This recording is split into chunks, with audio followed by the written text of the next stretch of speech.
শুরুতেই জানিয়ে দিচ্ছি সংবাদ শিরোনাম, এরপর থাকছে বিস্তারিত। বিচার অঙ্গনে নারীদের উজ্জ্বল পদচিহ্ন। গাজীপুরে অ্যালুমিনিয়াম কারখানায় অগ্নিকাণ্ড, উদ্ধার কাজ চলছে। বিস্তারিত।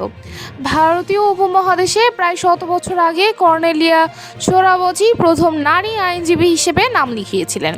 তার পথ অনুসরণ করে বাংলাদেশের নারীরা বিচারঙ্গ আলো ছড়িয়ে যাচ্ছেন। বঙ্গবন্ধুর পরবর্তী সময়ে বাংলাদেশের প্রথম নারী ব্যারিস্টার হন রাবিয়া ভূঁইয়া এবং বিচারপতি নাজমুন আরা সুলতান ছিলেন দেশের প্রথম নারী বিচারক।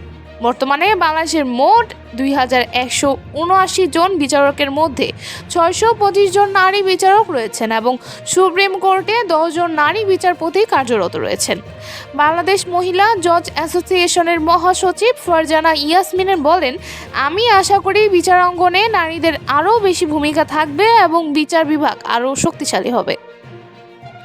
গাজীপুরে অ্যালুমিনিয়াম কারখানায় অগ্নিকাণ্ড, উদ্ধার কাজ চলছে। বিস্তারিত। গাজীপুর সিটি কর্পোরেশনের বিএডিসি বাজার এলাকায় অ্যালটেক অ্যালুমিনিয়াম ইন্ডাস্ট্রিজ কারখানার গুদামে শনিবার সন্ধ্যায় অগ্নিকাণ্ডের ঘটনা ঘটে।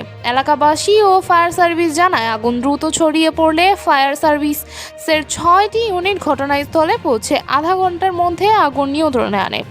তবে আগুনের সূত্রপাত ও ক্ষতির পরিমাণ সম্পর্কে এখনও কিছু জানা যায়নি। তদন্তের পর বিস্তারিত তথ্য প্রকাশ করা হবে। এই ছিল সর্বশেষ আপডেট। নতুন আরও আপডেট পেতে আমাদের সঙ্গেই থাকুন। ধন্যবাদ।